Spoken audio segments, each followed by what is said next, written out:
मानव शरीर र सोच सम्बन्धी भर्खरै एउटा रिसर्च पब्लिस भएको छ, जसमा चाहिँ के भनिएको छ भन्दाखेरि हाम्रो सोचहरू कसरी परिवर्तन हुन्छन्, इन्टेन्स एक्सर्साइजले हाम्रो शरीर र हाम्रो सोचलाई कसरी डाइरेक्ट गर्छ भन्ने विषयमा लेखेको छ।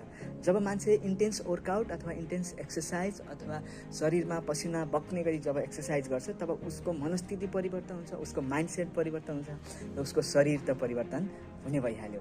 यो विषयमा रिसर्चले के भन्छ भन्दाखेरि जब मान्छेको माइन्डसेट विक हुन्छ, माइन्डसेट अनस्टेबल हुन्छ, तब मान्छेले एक्सर्साइज इन्टेन्सली गर्यो भने उसको बिस्तारै बिस्तारै सबै कुराहरू परिवर्तन हुन थाल्छ। यो कसरी हुन्छ भन्दाखेरि जब एक्सर्साइज गर्छ तब इन्डोर्फिन भन्ने हर्मोन रिलिज हुन्छ र इन्डोर्फिन भन्ने हर्मोन रिलिज भइसकेपछि हामीलाई के हुन्छ, कन्फिडेन्स र मुड स्टेबिलिटी हुन्छ।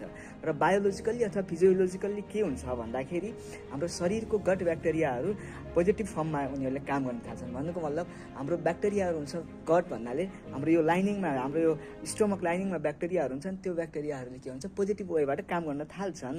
अनि सेरोटोनिन भन्ने हर्मोन रिलिज हुन्छ र सेरोटोनिन भन्ने हर्मोनले के गर्छ, कन्फिडेन्स बिल्डअप गर्छ र डोपामिनमा